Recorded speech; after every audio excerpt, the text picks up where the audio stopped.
Get ready for your daily dose of marketing strategies and tactics from entrepreneurs with the guile and experience to help you find success in any marketing capacity.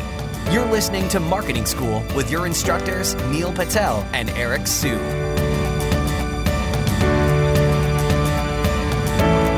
Welcome to another episode of Marketing School. I'm Eric Su. And I'm Neil Patel. And today we're going to talk about how to get press like Richard Branson. So, Neil, you were actually just at a conference speaking before Richard Branson came on stage. I mean, what are your thoughts around this? Yeah, so what was interesting is I learned on how he created Virgin Atlantic, or the Virgin Plane Company. And it was all about, he wanted to go to the Virgin Islands to see his girlfriend at the time.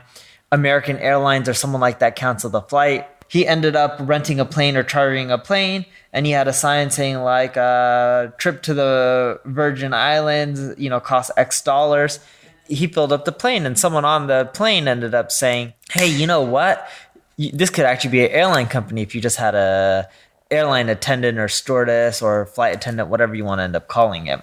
From there, he ended up creating a plane company. But he was breaking down how when they first started that Virgin didn't have as much money as the competitors. So what he ended up doing to really grow was he would do crazy PR stunts. So one thing he was discussing was he did a hot air balloon over the Atlantic. And then as they did that, and they were like the first to do that, then they did a hot air balloon over Pacific. And then they did a hot air balloon over the world. And these hot air balloons had his name on there, created a ton of press. So he does crazy things. One time there was the Eye of London. I think that's what the Ferris wheel is called. It fell down, or it was down on the ground. The press was covering it. Within a few hours, they came up with the idea to have a blimp, float over it. And the blimp said, BA can't get it up, Virgin Atlantic or something like that. So he's really aggressive. And he even said, some of his PR tactics were a bit racy at the beginning, but that's really what helped blow up his company. Doing that edgy stuff that other people aren't willing to do, especially when your company is new, even though you're like, hey, this is pushing the boundaries.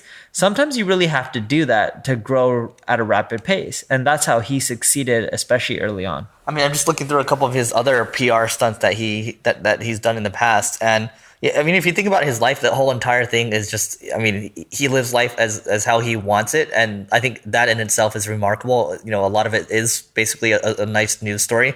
Right here, he drove a tank down Fifth Avenue in New York City. This is when, he was launching Virgin Cola in 1998.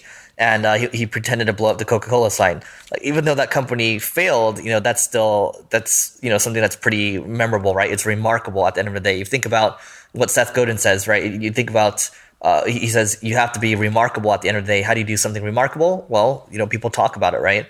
And the other one I'm looking at right here, and I can go down the list, but I'm not going to.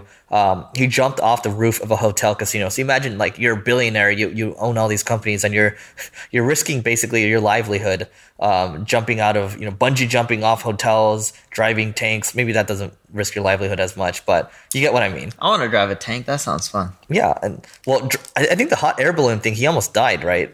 Yeah, they said they had issues with it. I don't know if he almost died, but they had issues. I think I remember reading something about how he almost died, but you want to add anything else? No, that's pretty much it. In essence, the thing to learn from him is do crazy, drastic stuff, because that is what creates press, especially when you're early on. And it's usually the cheapest form to get press as well. If you try doing the basic stuff that all the other big companies are doing, you're going to be fighting for airtime. And usually the larger ones are going to get the airtime due to the fact that they have more money and a bigger brand. Yeah, I think I read a quote today. People are like, if you're doing the same thing that everybody else is doing, no wonder you're the same as everybody else. So, I think that's a good quote that fits in well with this. So that's it for today, and we'll see you tomorrow. This session of Marketing School has come to a close. Be sure to subscribe for more daily marketing strategies and tactics to help you find the success you've always dreamed of. And don't forget to rate and review so we can continue to bring you the best daily content possible. We'll see you in class tomorrow, right here on Marketing School.